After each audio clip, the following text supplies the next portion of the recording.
Hi little Mead, time for the last chapter of Tales of a Fourth Grade Nothing. I got Molly here, she's going to enjoy the story too. Say hi Moll. Oh, I nearly lost you. Chapter 10 is called Tribble. I will never forget May 10th. It's the most important day of my life. It didn't start out that way. It started out ordinary. The cat's gone.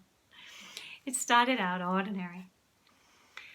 I went to school, ate my lunch, had gym, and then I walked home from school with Jimmy Fargo. We planned to meet at our special rock in the park as soon as we changed our clothes. In the elevator, I told Henry I was glad someone was coming. Henry said he was too. When I got out at my floor, I walked down the hall, opened the door to my apartment. Took off my jacket, hung it up in the closet, put my books on the hall table next to my mom's purse. I went straight to my room to change my clothes and check Tribble. The first thing I noticed was my chain latch. It was unhooked. My bedroom door was open, and there was a chair smack in the middle of my doorway. I nearly tumbled over it. I ran to my dresser to check Tribble. He wasn't there. His bowl with the rocks and water was there, but Tribble was gone. I got really scared. I thought maybe he died while I was at school and I didn't know about it. So I rushed to the kitchen and hollered, "Mom, where's Tribble?" My mom was baking something. My brother sat on the kitchen floor banging pots and pans together. "Be quiet," I yelled at Fudge. "I can't hear anything with all that noise." "What did you say, Peter?" my mom asked me. "I said I can't find Tribble. Where is he?" "You mean he's not in his bowl?" my mother asked. I shook my head. "Oh dear," my mother said. "I hope he's not crawling around somewhere. You know, I don't like the way he smells. I'm going to have a look in the bedrooms. You check in here, Peter." My mother hurried off. I looked at my brother. He was smiling. "Fudge, do you know where Tribble is?" I asked calmly. Fudge kept smiling. "Did you take him? Did you, Fudge?" I asked, not so calmly. Fudge giggled and covered his mouth with his hands. I yelled, "Where is he? What did you do with my turtle?" No answer from Fudge. He banged his pots and pans together again. I yanked the pots out of his hands. I tried to speak softly. "Now tell me where my turtle is. I won't be mad if you tell me. Come on, Fudge, please." Fudge looked up at me. "In tummy," he said. "What do you mean, in tummy?" I asked, narrowing my eyes. "Tribble in tummy," he repeated. "What tummy?" I shouted at my brother. "This one," Fudge said, rubbing his stomach. "Tribble in this tummy right here." I decided to go along with his game. "Okay. How did he get in there, Fudge?" I asked. Fudge stood up. He jumped up and down and sang out, "I ate him, I ate him, I ate him." And then he ran out of the room. My mother came back into the kitchen. "Well, I just can't find him anywhere," she said. "I looked in all the dresser drawers and the bathroom cabinets and the shower and the bath and—" "Mom," I said, shaking my head, "how could you?" "How could I what, Peter?" Mom asked. "How could you let him do it?" "Let who do what, Peter?" Mom asked. "Let Fudge eat Tribble!" I screamed. My mother started to mix whatever she was baking. "Oh, don't be silly, Peter," she said. "Tribble is a turtle." "He ate Tribble," I insisted. "Peter Warren Hatcher, stop saying that," Mom hollered. "Well, ask him. Go ahead and ask him," I told her. Fudge was standing in the kitchen doorway with a big grin on his face. My mother picked him up and patted his head. "Fudgy," she said to him, "tell Mommy where your brother's turtle is." "In tummy," Fudge said. "What tummy?" Mom asked. "Mine," Fudge laughed. My mother put Fudge down on the kitchen counter, where he couldn't get away from her. Oh, you're fooling Mummy, right? No fool, Fudge said.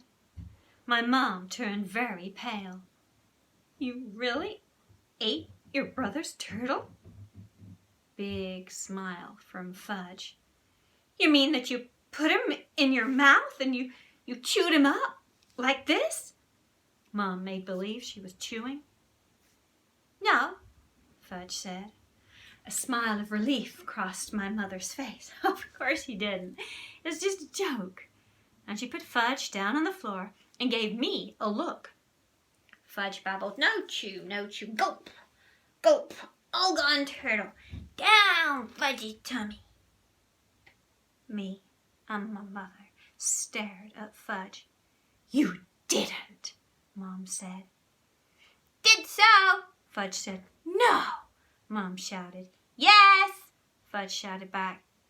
Yes, Mom asked weakly, holding onto her chair with both hands. Yes, Fudge beamed. My mother moaned and picked up my brother. Oh no, my angel, my precious little baby, oh no. Huh, my mother didn't even stop to think about my turtle. She didn't even give Tribble a thought. She didn't even stop to wonder how my turtle liked being swallowed by my brother. She ran to the phone with Fudge tucked under one arm. I followed. Mum dialed the operator and cried, Help, this is an emergency. My baby ate a turtle. Stop that laughing, my mum told the operator. Send an ambulance right away, 25 West 68th Street. Mum hung up. She didn't look too well. Tears were running down her face. She put Fudge down on the floor. I couldn't understand why she was so upset. Fudge seemed just fine.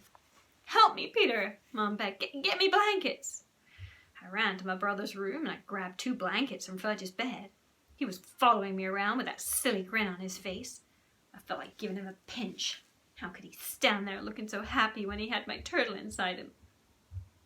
I delivered the blankets to my mother and she wrapped Fudge up in them and ran to the front door. I followed and grabbed her purse from the hall table. I figured she'd be glad I thought of that. Out in the hall, I pressed the elevator buzzer. We had to wait a few minutes. Mom paced up and down in front of the elevator and Fudge was cradled in her arms. He sucked his fingers and made that slurping noise I like, but all I could think about was Tribble. Finally, the elevator got to our floor, and there were 3 people in it besides Henry. This is an emergency, Mum wailed. The ambulance is waiting downstairs. Please hurry. Yes, Mrs. Hatcher, of course, Henry said. I'll run it down just as fast as I can. No other stops. Someone poked me in the back. I turned around. It was Mrs. Rudder. What's the matter? She whispered. It's my brother, I whispered. He ate my turtle. Mrs. Rudder whispered that to the man next to her, and he whispered it to the lady next to him, who whispered it to Henry, and I faced front and pretended I didn't hear anything. My mother turned round with Fudge in her arms and said, It's not funny. It's not funny at all. But Fudge said, Funny, funny, funny, funny, Fudgy. Everybody laughed. Everybody except my mother. The elevator door opened. 2 men, stretched in white, were waiting with a stretcher. This the baby? One of them asked. Yes, it is, Mom sobbed. Oh, don't worry, lady. We'll be at the hospital in no time. Come, Peter, my mom said, tugging my sleeve. We're going to ride in the ambulance with Fudge. My mother and I climbed into the back of the blue ambulance. I'd never been in one before. It was neat. Fudge kneeled on a cot and peered out through the window. He waved to the crowd of people that had gathered on the sidewalk. One of the attendants sat behind us. The other one was driving. What seems to be the trouble, lady? The attendant asked. This kid looks pretty healthy to me.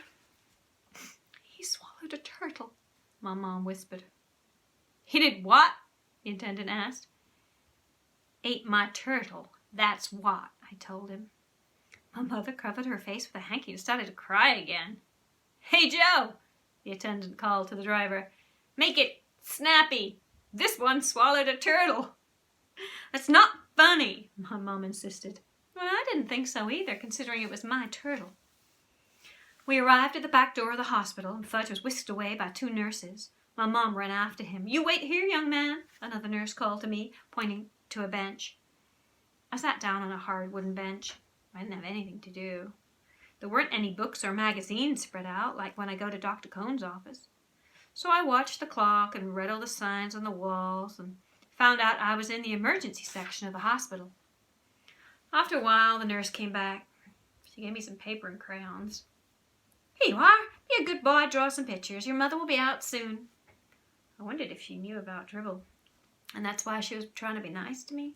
I don't feel like drawing any pictures. I wondered what they were doing to Fudge in there. I mean, maybe he wasn't such a bad little guy after all. I remember that Jimmy Fargo's little cousin once swallowed the most valuable rock from Jimmy's collection. And my mother told me that when I was a little kid, I swallowed a quarter. Still, a quarter's not like a turtle. So a quarter is a coin. I watched the clock on the wall for an hour and 10 minutes. Then a door opened and my mother stepped out with Dr. Cohen. I was surprised to see him. I didn't know he worked in the hospital. "Hello, Peter," he said. "Oh, hello, Dr. Cohen. Did you get my turtle?" "Not yet, Peter," he said, "but I do have something to show you. Here are some x-rays of your brother." I studied the x-rays as Dr. Cohen pointed things out to me. "You see," he said, "and there's your turtle right there." I looked hard. "Will Tribble be in there forever?"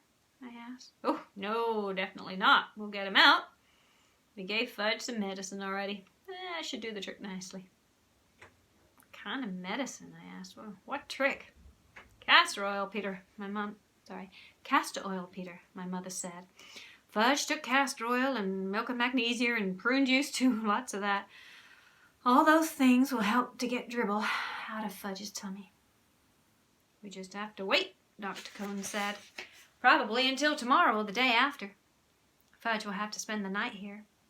But I don't think he's going to be swallowing anything that he isn't supposed to be swallowing from now on." "What about Tribble?" I asked. "Will Tribble be all right?" My mother and Dr. Cohen looked at each other. I knew the answer before he shook his head and said, "I think you may have to get a new turtle, Peter." "But I don't want a new turtle," I said, and tears came to my eyes. I was embarrassed and wiped them away with the back of my hand. And then my nose started to run and I had to sniffle. "I want Tribble," I said. "That's the only turtle I want." My mother took me home in a taxi. She told me my father was on his way to the hospital to be with Fudge. When we got home, she made me lamb chops for dinner, but I wasn't very hungry. My father came home late that night. I was still up. My father looked gloomy. He whispered to my mother, "Not yet, nothing yet." The next day was Saturday. No school. I spent the whole day in the hospital waiting room. There were plenty of people around, and magazines and books too. It wasn't like the hard bench in the emergency hallway. It was more like a living room. I told everybody that my brother ate my turtle.